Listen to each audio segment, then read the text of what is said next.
En France, il y a à peu près 120 à 150 000 infarctus par an, ce qui est énorme, et un taux de diabétique qui touche 30% de la population, de tabagique de plus de 15 à 30% de la population, ce qui est bien trop important par rapport aux chiffres attendus. Les hypertendus, il y en a beaucoup qui sont non dépistés et ça peut toucher jusqu'à une personne sur deux après 50 ans. Donc c'est quelque chose de considérable et qu'il faut prendre en considération. Je dois vous parler donc de la journée du cœur qui a lieu ce vendredi 29 septembre. La cardiologie et les pathologies cardiovasculaires, c'est une des premières causes de morbi-mortalité en France et dans le monde.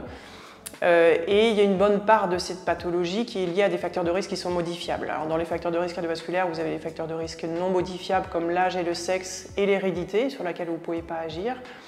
Et une bonne partie est secondaire à des conduites qui sont modifiables comme le surpoids, la sédentarité, tout ça entraînant ou favorisant le diabète, le tabagisme, l'apnée du sommeil, l'hypertension artérielle.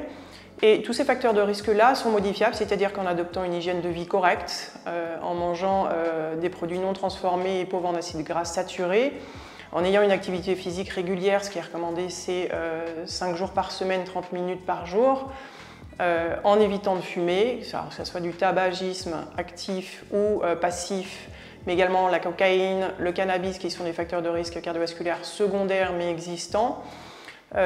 En faisant attention donc à votre équilibre de diabète, en contrôlant la tension, en faisant un dépistage auprès de votre médecin pour vérifier que vos chiffres tensionnels ne sont pas trop hauts, en mangeant pas trop salé et en ayant une activité physique régulière, vous pourrez contrôler en grande partie ces facteurs de risque-là. Et avec une bonne gestion médicale, vous pourrez prévenir les maladies cardiovasculaires et en tout cas éviter qu'elles surviennent trop tôt, ce qui vous permettra de vivre en bonne santé. Alors à l'hôpital d'Antibes, vous avez tout ce qui est possible d'imaginer sur la prise en charge cardiovasculaire. Donc vous avez un accès à un plateau technique complet une fois que vous êtes malade, donc pour déboucher vos coronaires, pour prendre en charge votre rythme cardiaque, pour faire des échographies, pour vérifier comment fonctionne votre cœur. Et on met en place également tout ce qui va bien sur la prévention cardiovasculaire et donc le sevrage tabagique.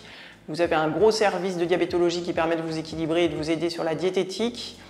Et il y a des infirmières de pratique avancée et d'éducation thérapeutique qui pourront vous guider sur la nutrition, sur votre conduite addictive éventuelle et surtout sur l'attitude que vous devez avoir sur la prévention et la gestion de votre pathologie cardiovasculaire.